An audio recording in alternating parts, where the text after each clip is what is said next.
안식 후 다음 날 새벽에 여인들이 빈 무덤, 예수님의 무덤을 찾아갔죠. 오늘 새벽에도 우리가 이 본문의 말씀을 살펴봤어요. 왜 찾아갔다고 했습니까? 예수님의 시신에 향품을 바르기 위하여 찾아갔습니다. 가면서 걱정을 했죠. 그 무덤 앞에 큰 돌이 있을 텐데 이 돌을 도대체 연약한 우리가 어떻게 치우지 염려했습니다. 그런데 가보니까 그 돌이 어떻게 돼 있다고요? 굴려져 있었어요. 성경 본문에도 보면 굴려져 있더라. 굴려져 있는데 수동태로 돼 있어요. 주어가 없어요. 누가 굴렸을까요? 하나님이 굴려 놓으셨어요. 왜 굴렸어요? 예수님이, 부활하신 예수님이 무덤 안에서 무덤 밖으로 나오기 쉬우라고? 아니죠. 예수님은 이제 부활하셨기 때문에 더 이상 물리적인 물리적인 그 벽들이 장벽이 될 수가 없습니다. 누굴 위해서? 바로 그 무덤에 간 그 여인들에게 그 부활의 현장을 볼 수 있도록 하나님께서 그 장애물을 치워주신 거예요. 그들이 들어와서 그 빈 무덤을 보라고. 그 무덤 속에 들어갔어요. 누구를 만났어요? 보니까 예수님이 누우셨던 자리 오른편에 한 흰옷 입은 청년이 앉았더라 그랬는데, 아까 공동체 성경 읽기 그림 보셨지만 그 청년이 누구로 묘사되어 있어요? 마태복음에 보면은 천사, 누가복음에도 그 흰옷 입은 광명한 옷을 입은 천사로 묘사되어 있습니다. 천사죠. 그 천사가 이렇게 부활의 메시지를 증거합니다. 자, 6절 말씀 같이 읽겠습니다.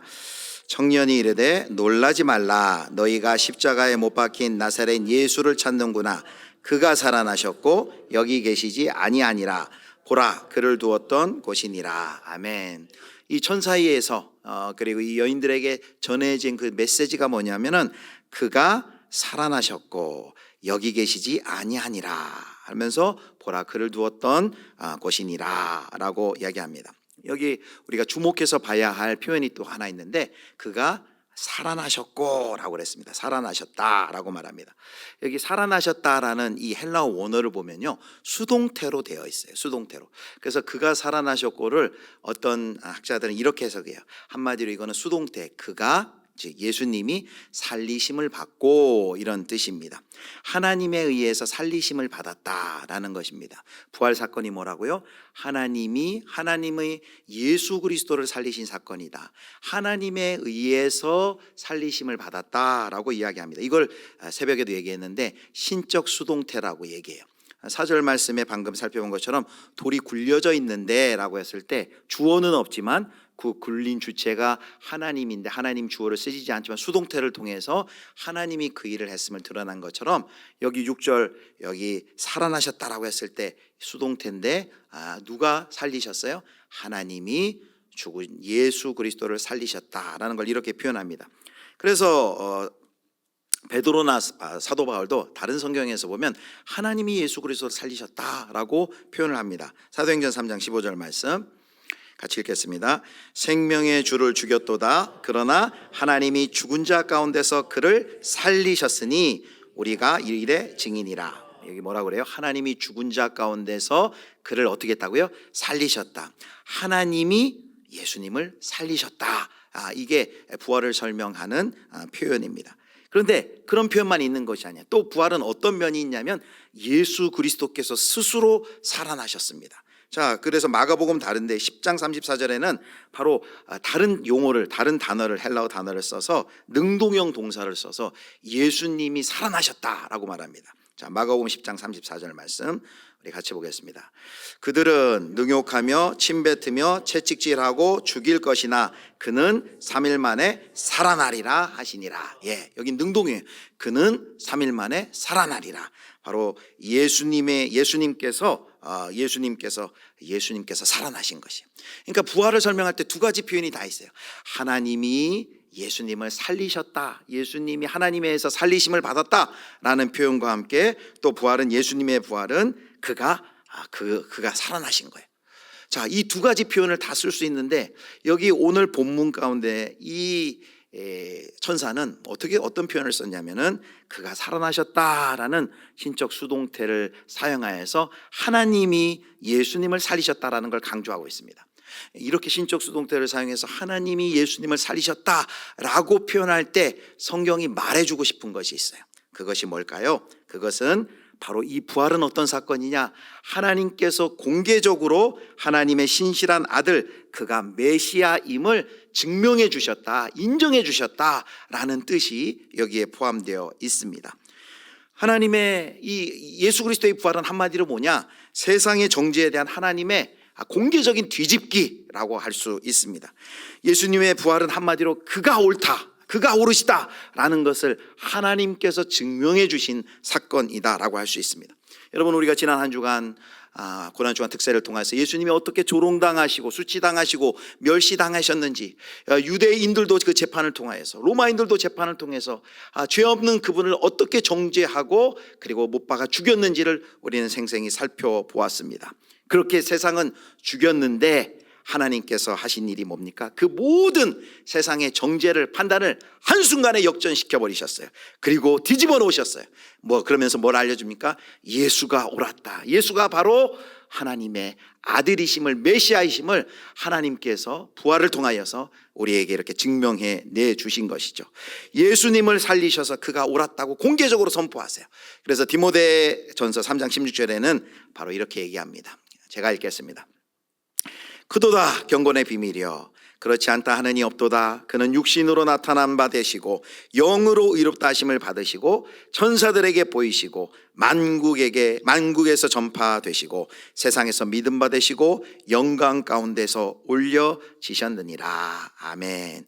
예수님, 하나님께서 예수님을 살리셔서 그가 하나님의 아들이요 하나님의 메시아임을 이렇게 증명하고 이렇게 보여 공개적으로 온 세상에 만방에 선포해 주셨다는 것이죠. 또 한편, 이제 다른 한편 생각하면 예수님이 스스로 부활해서 일어나셨어요. 스스로 죽음을 이기고 자신의 의로움을 공개적으로 드러내셨어요. 세상이 잘못됐고 세상이 틀렸다는 것을 예수님께서 보여주신 것이죠. 하나님의 아들로서 그의 신분이 그가 공생에 그렇게 증거했던 것처럼 그것이 맞다라는 것을 예수님께서 또 스스로 드러내 주셨습니다. 그래서 그분은 우리가 믿고 신뢰할 수 있는 하나님의 아들 메시아임을 분명히 하신 것이죠. 그래서 오늘 첫 번째 이렇게 우리가 부활의 의미에 대해서 정의할 수 있겠습니다. 자, 부활의 의미 첫 번째 같이 읽겠습니다. 하나님께서 부활을 통해 예수님의 옳음을 인정하고 증명하셨다. 부활이 어떤 의미가 있다고요? 예수님이 옳으셨다, 그것을 인정하고 증명한 거예요. 이 부활 이전에도 예수님께서는 하나님의 아들이셨어요. 그리고 메시아였습니다. 그런데 부활을 통해 그의 영광과 능력이 만방에 다시 한번 드러나게 된 사건이시죠. 하나님께서 그를 인정하고 당신의 아들로 세워주시고 온 세상을 다스리시는 구주와 그리스도로 하나님께서 인정해 주신 사건, 그것이 바로 부활의 의미입니다. 자, 그것이 첫 번째라면 이제 두 번째 부활의 의미를 살펴볼 텐데요.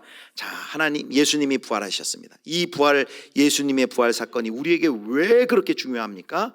그것은 예수님의 부활은 성도의 부활을 보증하기 때문입니다.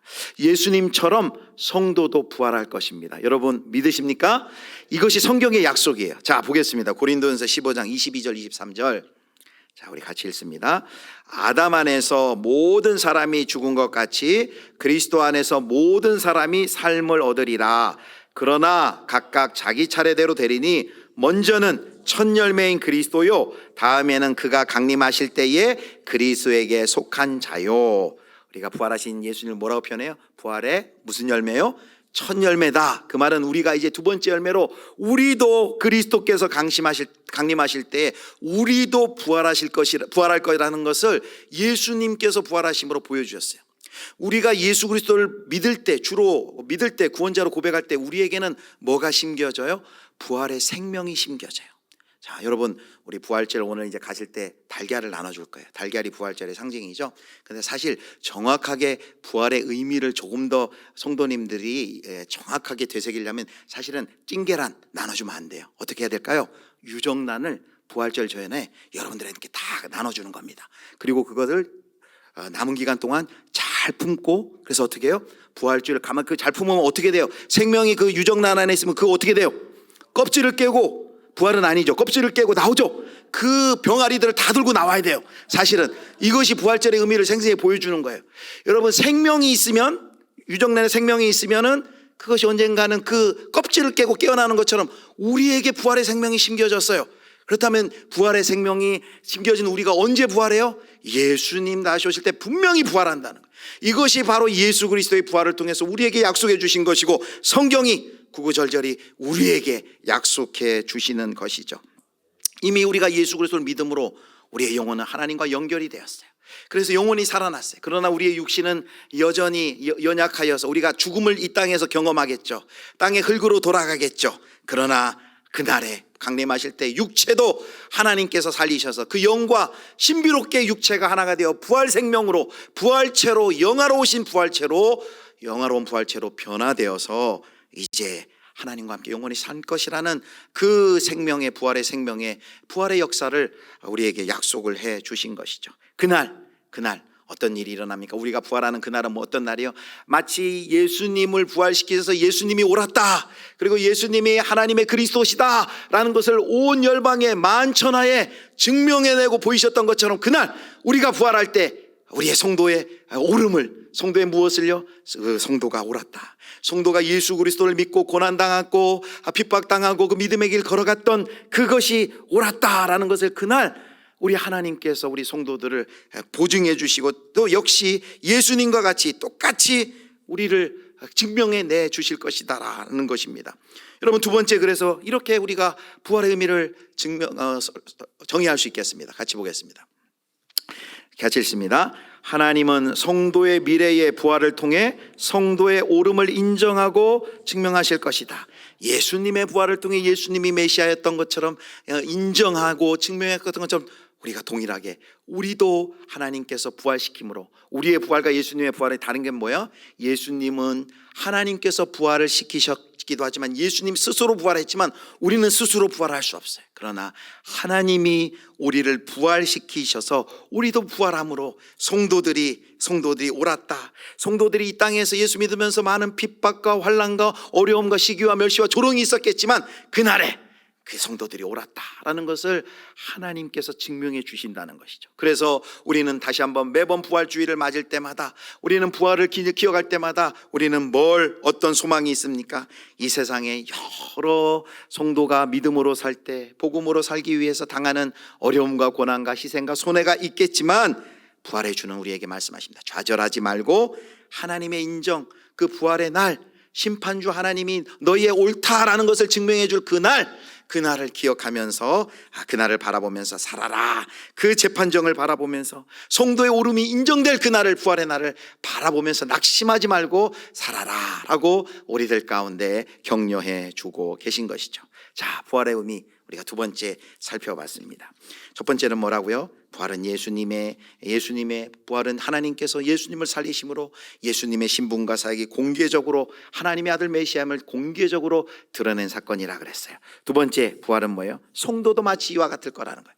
부활 생명을 가진 우리도 언젠가는 부활할 터인데, 예수님 다시 오신 날 부활할 터인데, 그날 하나님께서 성도의 신분과 삶을 공개적으로 온 천하에 인정해 주실 거예요. 그러니 환난 가운데도 성도들이여 낙심하지 말라라는 것이 바로 오늘 부활의 메시지인 것이죠. 자, 여기 1번, 2번 대지는 여러분 복되십니다. 2부 예배 오시는 분들은 듣지 못해요. 우리 2부 때는 길게 못하기 때문에 1번, 2번 대지를 못해요. 오늘 1부 예배 들어오신 분들만 오늘 이거 들은 거예요. 그러니까 누가 알려달라면 알려주세요. 예, 자, 세 번째는 이제 2부 예배도 같이 할 거예요. 자, 이제 세 번째입니다. 자, 청년이 예수님이 살아나셨다는 것을 선포하고 이제 부활을 확증하기 위해서 그 두었던 곳을 보라라고 얘기를 해요. 그 다음에 그 여인들에게 부탁한 말이 있어요. 여인들에게 이렇게 해라라는 말이 있어요. 7절, 우리 7절 같이 읽겠습니다.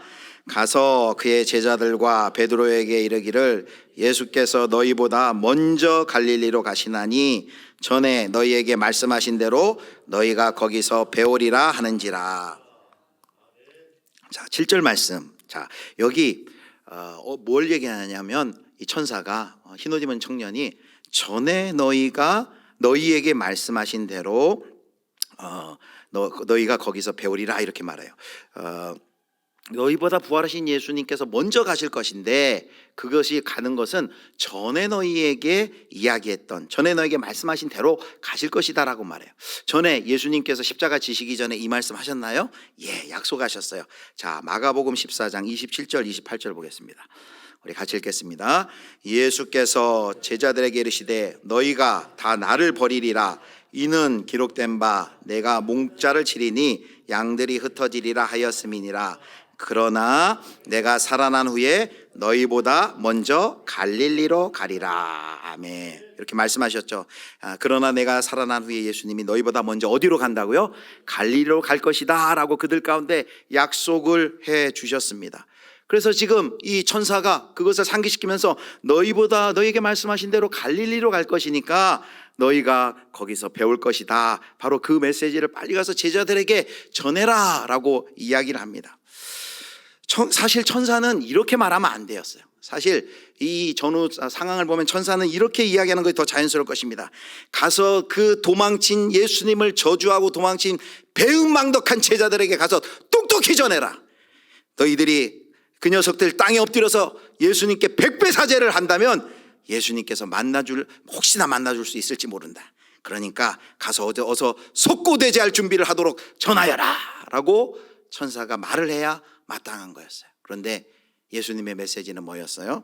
예수님은 너무나도 부드럽고 따뜻하게 천사를 통해 뭐라고 얘기해요? 너희를 보고 싶구나. 내가 갈릴리로 먼저 가서 기다리마. 너희가 돌아왔으면 좋겠구나. 거기서 만나자꾸나 라는 메시지를 이 천사를 통해 이 여인들에게 전했습니다. 사랑하는 성도 여러분, 오늘 우리가 세 번째 살펴보고 싶은 것은 왜 예수님께서 갈릴리에서 만나자고 하셨을까요? 왜 예수님께서 갈릴리에서 만나자고 하셨을까요? 갈릴리가 도대체 어떠한 장소일까요? 여러분, 갈릴리는 어떤 장소예요? 예수님과 제자들이 처음 만났던 장소가 갈릴리예요. 고기 잡는 어부들 갈릴리에서 부르셔서, 그리고 부르셔서 공생의 사역을 같이 3년간 하면서 많은 시간을 갈릴리에서 제자들과 함께 그곳에서 하나님 나라의 복음 사역을 함께 한 곳입니다. 예수님이 갈릴리에서 부르시고 그들을 가르치시고 또 양육시키시고 함께 사역을 했던 곳이 갈릴리예요. 그런 첫 장소죠. 여러분에게도 혹시 이런 첫 장소 있으세요? 첫 장소? 저도 가만히 설교를 준비하면서 생각해보니까 저에게 이런 첫 장소가 있어요. 저에게는 첫 장소가 뭐냐면 예수님을 만난 나의 첫 장소는 고등학교 시절이에요. 제가 우리 성도님들 제 설교를 꾸준히 들어본 분 알겠지만 고등학교 얘기를 자주 할 거예요. 왜 그러냐면 제가 고등학교 그 시절에 3년간 기숙사 생활하면서 종교생이 1200명이 한 곳에 모여서 세동에 1, 2, 3학년이 아파트처럼 그 공동 생활하면서 거기서 예수님을 제가 인격적으로 만났기 때문이에요. 그래서 거기서 우리 친구들끼리 함께 모여서 새벽을 깨워서 새벽 기도도 교실에서 하고요. 점심에 밥 먹고 나서 큐티 모임도 하고요. 저녁이면 전도사님도 없어요. 3학년 선배가 모여서 저녁 기도회, 교실에서 모여 저녁 기도회도 하고, 밤이면 그 새벽 동산에 올라서 거기서 또 통성 기도도 하고, 그런 아름다운 시절을 보냈어요. 그런데 그렇게 3년을 보내고 이제 곧바로 군대를 가야 되거든요. 군대를 갈 때마다 걱정 근심이 있었어요. 이렇게 뜨겁게 온실과 같은 데서 신앙생활을 했었는데 이제 군대 가면 이제 신앙을 잃어버리기가 쉽다는데, 또 주변에 보면 선배들 중에 그렇게 열심히 하던 예수 믿던 선배들이 군대에 가가지고 완전히 예수님 안 믿고 어떻게 그때 그 시각으로 타락한 것처럼 보이는 그런 선배들이 있었어요. 그래서 저의 기도도 뭐였냐면, 하나님, 군대 가서 제가 신앙 잃어버리지 않도록 저를 도와주세요 라고 했어요. 그리고 군대 간 우리 동기들이, 또 우리 선배들이 예수 그리스도를 주로 고백한 그 기독 학생 출신들이 그래서 잊지 않기 위해서 뭘 했냐면 1년에 한 번씩 매년 6월 6일마다 6월 6일 현충일이잖아요. 공휴일에 올 수 있는 분들은 전국에서 와서 다시금 그 학교로 모였어요. 학교, 특별히 그 2층에 그 시청각실이라는 이거 한 반만한 예배당에서 교실에서 모여서 뜨겁게 찬양하고 기도했던 그 시간들을 기억하면서 다시 학교에 이렇게 모이는 일을 했어요. 마치 저에게는 그 장소가 첫 장소인 것처럼 이 사도들에게는, 제자들에게는 바로 이 갈릴리가 그들에게는 예수님을 만난 그 신앙의 뜨거운 시절을 보냈던 첫 장소였다라는 것이죠. 그런데 예수님께서 그 갈릴리에서 그들을 보자고 한 이유는 뭘까요? 보자고 한 것은 무엇을 의미할까요? 성도 여러분, 이 마가복음을 보면요, 다른 복음서에 비해서 이 제자들이 너무너무 답답하게 나요. 예수님이 아무리 어떤 기적을 보여주고 이적을 행해도 예수님인 줄을 알아보지를 못합니다. 이해하지를 못해요. 제자들의 몰이해가 계속됩니다. 그런데 예수님은 포기하지 않고 계속해서 제자들을 가르치고 인내하시면서 깨우치려고 애씁니다. 그런데 끝이 어때요? 그렇게 못 알아듣더니만 끝에 가서도 그렇게 또 예수님을 부인하고 그리고 배신하고 다 도망가 버립니다. 그런데 예수님께서 지금 부활하신 예수님이 지금 뭐 하시는 거예요? 그 혼내키지 않으세요. 이들을 포기하시고 예수님 포기하지 않으시고 그들을 지금 어떻게 해요? 그들을 처음 불렀던 그 갈릴리로 예수님께서 그들을 다시 불러 모으신 것입니다. 왜 부르는 것일까요? 여기 7절 말씀 다시 한번 보면 여기 중요한 표현이 하나 있는데 여기 이렇게 되어 있어요. 거기서 뭐 하리라? 거기서 마지막 절에 배우리라 하라 하는지라. 여기 배우리라, 거기서 볼 것이다 라고 얘기합니다. 여기 본다, 이렇게 보는 걸 강조해요. 이 마가복음에서 이렇게 봄을 강조한다는 것은 뭐냐면 영적인 깨달음을 의미합니다. 눈을 떴으나 보지 못하던 그 제자들, 다시금 그 예수님을 만났던 첫 자리에서 제자들을 만나서 그들의 아직도 띄어지지 못한 영적인 눈을 개안시켜주기 위해서 그들에게 뭘 띄워주기 위해서 예수님이 도대체 누구신지, 예수님은 왜 예수님의 삶과 죽음의 의미가 도대체 무엇인지, 예수님의 정체성이죠. 또 하나, 그들은 어떻게 살아야 되는지, 예수님의 제자들은 누구고 어떻게 주님을 따라야 하는지 제자도를 가르쳐서 그들의 여전히 멀어진 그 눈을 깨워주기 위해서, 눈을 띄워주기 위해서 다시금 그 첫 자리인 바로 갈릴리로 부르시는 것이죠. 갈릴리는 어떤 자리입니까? 한마디로 말하면 실패하여 시리와 죄의식에 빠진 제자들을 회복시키고 다시 사명을 회복시켜주는 자리인 줄 여러분 믿으시기를 축복합니다. 다시 시작하는 자리가 갈릴리예요. 다시 시작하는 자리가 갈릴리예요. 그래서 오늘 세 번째 우리가 이렇게 정리하겠습니다. 같이 읽겠습니다. 부활의 주님은 실패한 제자들을 회복시키려고 갈릴리로 부르신다. 부활의 주님은 실패한 제자들을 회복시키려고 어디로 부르신다고요? 갈릴리, 처음 만났던, 예수님이 처음 불렀던 그 자리로 다시 한번 부르셔서 우리 다시 시작하자 라면서 그들의 아직 띄어지지 않은 영안을 띄워주고 그들을 다시 한번 회복시키기 위해서 갈릴리로 부르십니다. 그런데요, 여기 갈릴리로 부르신 다시 한번 16장 7절을 보세요. 7절 보면은 예수님께서 이 천사가 뭐라고 얘기하냐면, 잘 보세요. 가서 그의 제자들과 누구에게 이르기를? 베드로에게 이르기를. 베드로를, 지금 제자들 12제자 이제 한 명 죽었으니까 11제자인데 많은 제자들이 있는데 지금 뭐 어떻게 해요? 베드로를 콕 찍어가지고 이야기를 합니다. 특별히 베드로를 언급합니다. 사랑하는 성도 여러분, 이것은 주님을 따르는 연약한 우리들에게 얼마나 너무나도 큰 위로와 소망이 되는 줄 몰라요. 지난 한 주간 이 말씀을 묵상하면서 저는 이 대목에서 너무 마음이 먹먹하더라고요. 한참을 머물러 있었어요. 제자들과 베드로에게 이르라는 거예요. 지금 베드로 지금 덜덜덜 떨고 있고, 배신하여 덜덜덜 지금 떨고 있는 베드로에게, 여러분은 왜 예수님께서 그냥 제자들에게 가서 전해라, 여인들에게 말할 수 있으면 왜 특별히 베드로를 꼭 집어서 이야기했을까요? 왜 꼭 집어서 얘기했을까요? 저희는 그 이유를 너무 잘 압니다. 베드로는 모든 제자들 중에서도 가장 처절하게 실패한 제자이기 때문입니다. 모든 사람이 다 주님을 버릴지라도 저는 주님을 버리지 않겠습니다라고 당당하게 고백했던, 호언장담하였던 제자였습니다. 그런데 예수님을 따라가던 베드로는 사람들 앞에서 그렇게 호언장담했는데 사람들 앞에서 스승을 부인하고 그리고 자기 자신을 저주하고 어처구니 없는 그 배신을 합니다. 부활하신 예수님을 그가 이때는 부활하신지도 모르고 있었죠. 아마 그 비통한 마음과 그가 그래서 닭이 2번 울 때 얼마나 그 대제사장 집에서 문 밖에 나가서 그가 울었습니까? 예수님을 그는 아마 만날 면목이 없었을 것입니다.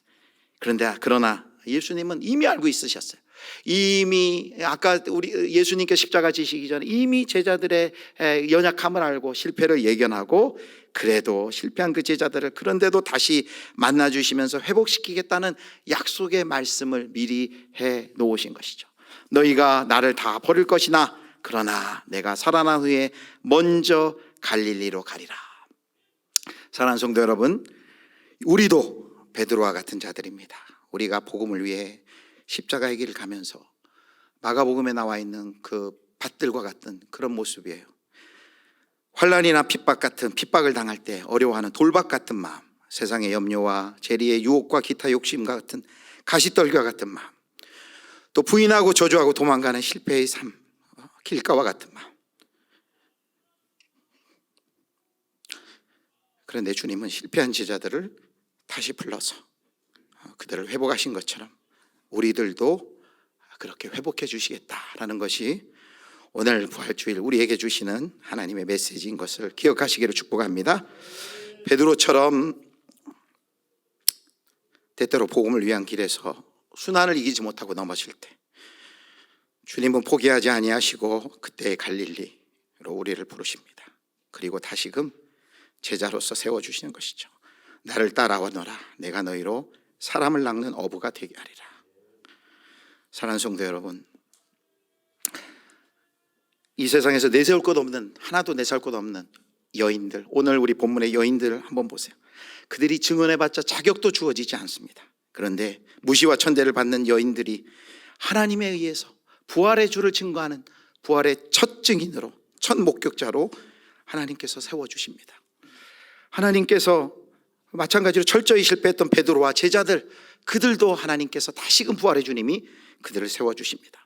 아마 이 마가복음을 읽었던 마가복음의 첫 독자들인 그 당시 로마교회 성도들은 그 비천한 여인들을 하나님께서 들어서서 부활의 첫 증인으로 목격자로 사용하시는 걸 보면서 너무나도 감격하였을 것이에요. 너무나 위로를 받았을 거예요. 왜냐하면 당시 로마교회는 이 여인들과 같이 사회에서 보잘것없는 위치에 있었어요. 로마는 광대하고 위대하지만 그 로마 속의 그 교회 속에서는 그들은 너무나도 미약하고 변변치 못한 소수의 사람들이었습니다. 기독교에 대한 반감이 점점 팽창하고 있었고, 그리고 변변치 못한 소수의 사람들로 구성된 이 교회는 언제 닥칠지 모르는 그런 핍박과 위기로 그들이 쩔쩔매고 있었습니다. 그런데 그들이 지금 경험한 것이 뭐예요? 하나님께서 이렇게 비천하고 미약한 여인들을 하나님께서 부활의 첫 증인으로 사용하신다. 하나님께서 그렇게 배신하고 도망갔던 그 제자들 기억하시고 그들을 불러서서 제자들과 베드로에게 가서 전해라. 갈릴리에서 우리가 다시 만나자라고 그들 가운데 전하는 그 말씀을 듣고 이 로마교회 성도들 얼마나 큰 도전을 받았겠습니까? 제자들을 비롯한 베드로는 또 여러분 어떻습니까? 그들을 다시 부르시는 예수님은 어떠십니까? 베드로의 실패가 크면 클수록 그를 일으키시는 예수님의 사랑과 능력은 훨씬 더 위대한 것이죠. 실패해서 형편없던 자신을 예수님이 포기하지 않으셨던 것처럼 마가복음의 독자들, 그리고 오늘 우리가 오늘 이 말씀을 듣고 있는 우리 모두들도 하나님께서 우리에게 약속하십니다. 너희가 예수 믿다가 넘어지고 초라하고 넘어지고 실패하고 초라하더라도 너희 자신을 바라보지 말고 부활하신 우리 주 예수 그리스도, 우리의 인생을 포기하지 아니하시는 우리 주 예수 그리스도를 너희들 그 손에 꼭 붙들려라 라고 우리 가운데 말씀해 주십니다. 사랑하는 성도 여러분, 오늘 설교의 제목 뭐죠? 우리 설교의 제목 다시 한번 보여주시기 바랍니다. 같이 한번 읽겠습니다. 하나님에 의해 살아가는 수동태 인생을 꿈꿔라. 아멘. 우리 인생의 주인이 이제 내가 아닙니다. 내가 주어가 되고 내가 주인 되는 삶이 아니라 비천하고 연약한 그 여인들을 사용하셔서 일으키신 주님, 도망간 그 처절한 실패를 경험했던 제자들과 베드로를 붙들어 일으키시는 그 주님 손에 붙들리는 인생, 바로 수동태 인생, 바로 저와 여러분이 이 부활의 아침 다시 한번 우리는 연약하고 실패할 수밖에 없지만 그 하나님 손에 붙들려서 복되게 쓰임받는 부활의 증인들 다 되실 수 있기를 주님의 이름으로 축복합니다.